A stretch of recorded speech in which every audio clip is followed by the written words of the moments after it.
भौजाई 4 बजे भोरहिया में आटा पर गेहूं पीसत है, आटा तैयार करत है। अब तक चक्की का व्यवस्था हो गई नहीं बाबूजी, जाता पर गेहूं पीसत तब जाके रोटी का व्यवस्था। एक थे जोगी बाबा पहलवा गांव में आके जोगी बाबा लोग डेरा डाल 4 बजे भोरहिया में सरंगी बजावत की भजन गावत की गांव को फेरा लगावे, क्यों के दुआरे खड़ा हो के मांगे फेरा लगावे गांव। तो एक थे जोगी बाबा भजन गावत की घरे के बगल से गुजर गए। जोगिया इतना नीक गौलस, इतना नीक गौलस, इतना नीक गौलस कि भौजैया के मनोई मोही। भौजैया कहता ननदिया से कि ये ननद रानी, जब जोगिया गावत इतना नगद बात तो होए कितना नीक। वो समय का ये धुन रहा कैसे मास्टर। तब ननद भौजाई से कहे रहे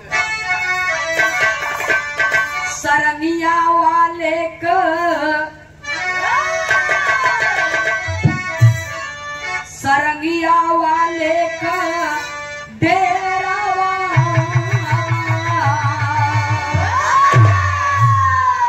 सरंगिया वाले का डेरावा, अरे बताई देला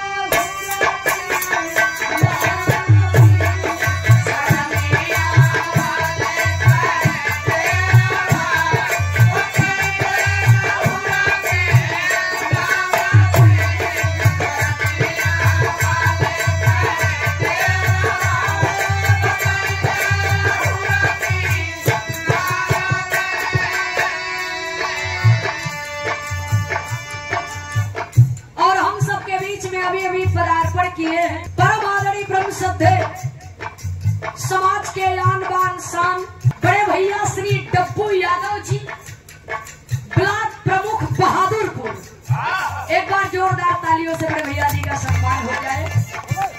बहुत बहुत आपका स्वागत है मंच के माध्यम से, आपका अभिनंदन है। उपस्थित सकल पंच को सादर नमन है।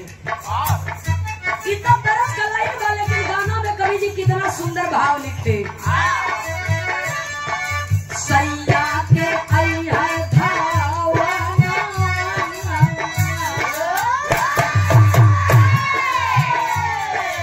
सैया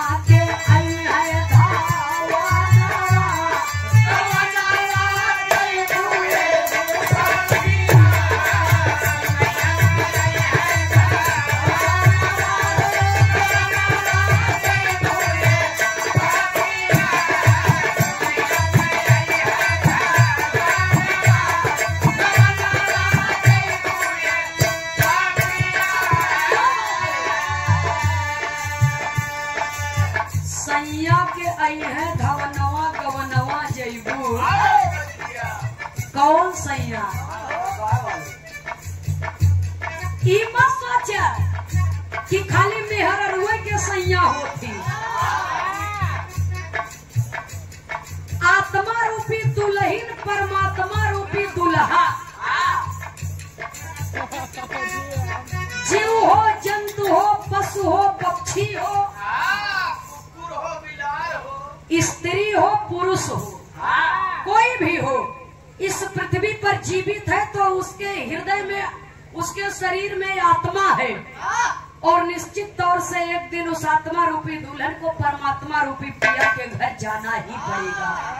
इसलिए लिखा गया सैया के यह धवनवा गवनवा जैबू। पहली पंक्ति में कवि कितना सुंदर भाव लिखते हैं। ना पाँच का नाम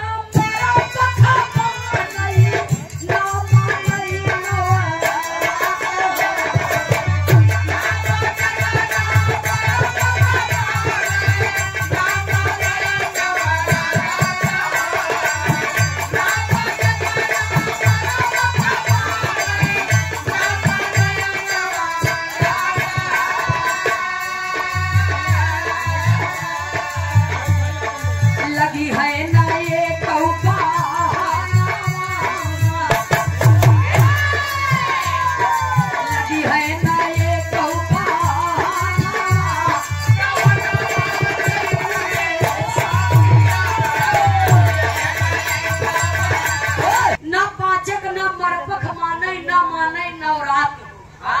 लगी है न एक बहनवा गवनवा जेबू। अगर एक साधारण लड़की को विदाई बा कि बिटिया नैहरे से ससुरे जात बा, कुछ दिन के बाद लौट के आई तो नैहर के लोगन से माई बाबू सखी सहेली सबसे फिर भेंट होई। सुनने वाले श्रोता सज्जनों, एक ठे दुल्हन का दुल्हा परदेश में बा, दुल्हन नैहरे और सासुरानी बीमार हो गई। अपने बुढ़ऊ से कहा, सासुरानी बुढ़वा से कहता बुढ़िया बुढ़वा से कहा एक काम कर, तो बुढ़िया बुढ़वा से कहता कि सुना जाए के पतोहिया लिया ये उतर, तबीयत बहुत जोर खराब बा, जौने दिन प्राण राम निकल जाए वही दिन कोनो भरोसा नहीं बा। तो बुढ़वा कहता बुढ़ियावा से कि पगलान है, मरपख लाग बाटे, अपने बिटिया के विदाई क्यों न करे। बुढ़ियावा कहे मर जाब तक मरपख लेके अचार खटाई डलबा जा लिया। अच्छा बुढ़िया के कहे पर बूढ़ऊ चल दिहन पतो हुआ, और जब समधियाने पहुँचत है तो साँझ के टाइम में समधी भोजन कर रहा है। तो लड़का वाला बाप लड़की वाले बाप से बोला था कि भैया तनी सबरहरे विदाई कर दी है, बुढ़िया बेचारी अकेले बा, वो बीमार, और जल्दी लिया के चल जाब, अपने पतोह के देखे चाहत बा। तो समधियो कहा था, समधी भाई कहे विदैया करबा कि न करबा, कहे विदैया करबा कि न करबा, कहे समधिया सोचा था कि समधिया सरवा पागल बका, न हाँ करता न नाही करता, खाली हूँ करता। हूँ का मतलब हम का समझी, और समझनिया तनी दिमाग का खर रहे, एक पल्ला के वाड़ी उठना के भीतर से बोला था, कहे कही ना लवट जान मरपख लागबा बिट्टी का विदाई ना होए, लेकिन ना पाचक ना मरपख माने ना माने। जब परमात्मा रूपी पिया का आदेश आ जाएगा तो वो समय चाहे मरपख हो, चाहे पाचक हो, चाहे मलमास हो, चाहे नवरात्र हो, तब तो इस धरती के किसी भी माता पिता के हृदय में हिम्मत नहीं बा कि कोई मना कर दे लौट जा मरपख लाग को बिट्टी का विदाई विदा करना ही पड़ेगा। इंसान लाख कोशिश करे फिर भी रोक नहीं सकता, किसी का कोई बहाना नहीं लगेगा, इसलिए लिखना पड़ा लगी है न एको बहानवा गवनवा जेबू। दूसरी लाइन में कवि लिखते हैं कैसे मास्टर साहब,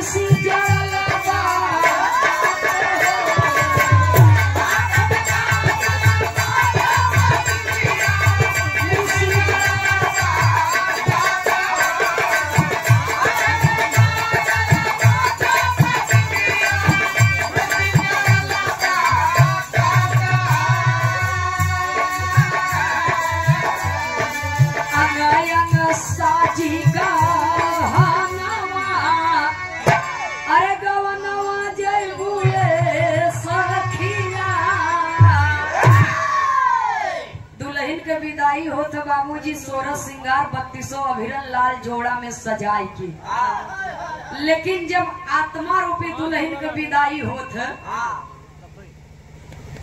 तो इंसान रीत रिवाज के बंधन से बंधे इस शरीर के बढ़िया बढ़िया खुशबूदार साबुन से रगड़ रगड़ के नहवावत थी। अब जवन जवन भी हो बढ़िया बढ़िया खुशबूदार साबुन से नहवई ही, परफ्यूम छिड़कत थी, और सिर से ले करके पांव तक बाबूजी पुष्प माला पहनाते हैं, फूलों से सजावट करते हैं। अब बहुत बहुत जने तो बाजो बजवाई देती जब लाश को लेकर के चलने लगते हैं शमशान घाट की ओर, ये बदे बाजा बजवावत थी कि जा अभी तोहार आखिरी विदाई है, अब यह रूप का दर्शन न होए। अंग अंग साजी गहनवा गवनवा जईबू। एक चर्चा हमारे भैराज भैया जी ने किया था कि तब कहा थी राम नाम। क्या भ्रम है बाबूजी लोगों में। देखा भैया कहाँ से डैमेज होता। अच्छा ये राम नाम कहाँ सत्य होता। जब मनई मर जाता है लाश लेके जाए लागत है घाटे तब राम नाम सत्य होता। अब वहाँ क्यों को बियाह होता रहा है अब क्यों को लड़का पैदा भर है। अगर वो दरे कही दे कि राम नाम सत्य है तब कहीं सर्व महापागल तब वो जब क्या भ्रम है लोगों के दिमाग का बाबूजी कि राम नाम सत्य कब होता जब ये ठठरी खाली हो गई तब। और जब तक बाबूजी इंसान जिंदा हो तब तक राम नाम सत्य नहीं बा। सुनने वाले श्रोता सज्जनों तो इसलिए देखिए कवि लिखते हैं महापुरुषों ने कहा है आए एक ही देश से उतरे एक ही घाट हवा लगी संसार की हो गए बारह बार। तय बदे भैया भजन ये दुनिया में बहुत जरूरी बा। एक घड़ी आधी घड़ी आधे में कछुआ संघर्ष साध के कटत कोट मरे के तो है बा लेकिन मरने से पहले जीना क्यों छोड़े ताकि जाए के बाद भी लोग सम्मान से नाम ले मरे के बाद तो कम से कम गाली न दे। ऐसा कार्य हर इंसान को करना। अंग अंग साजी गहनवा गवनवा जईबू। अगले लाइन में कभी लिखते हित मित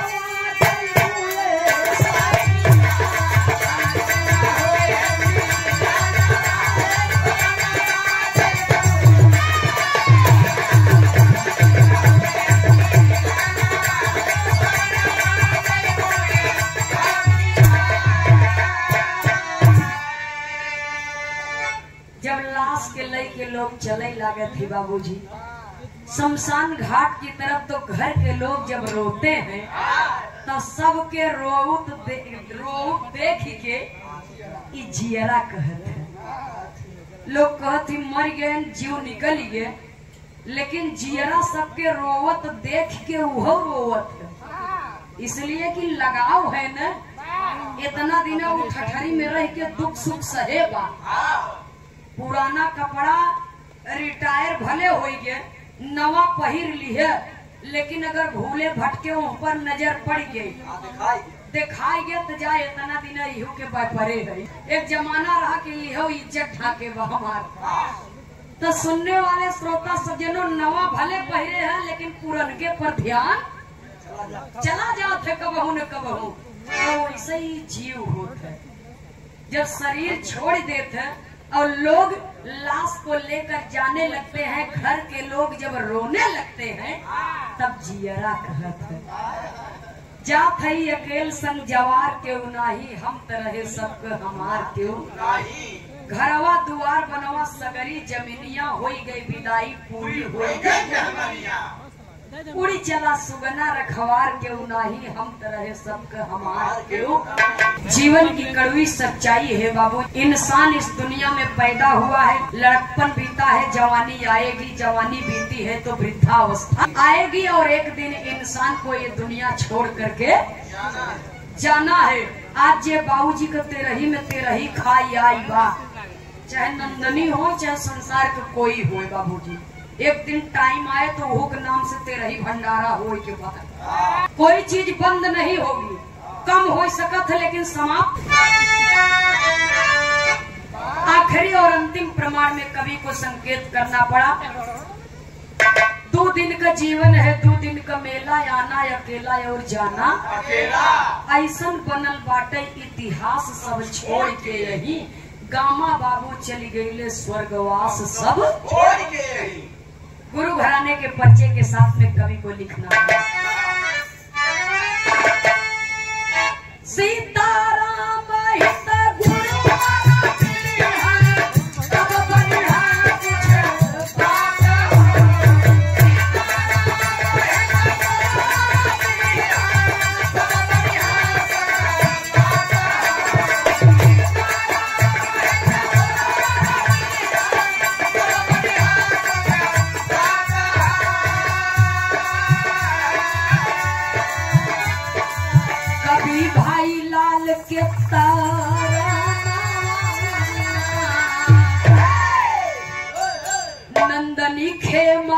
चिकता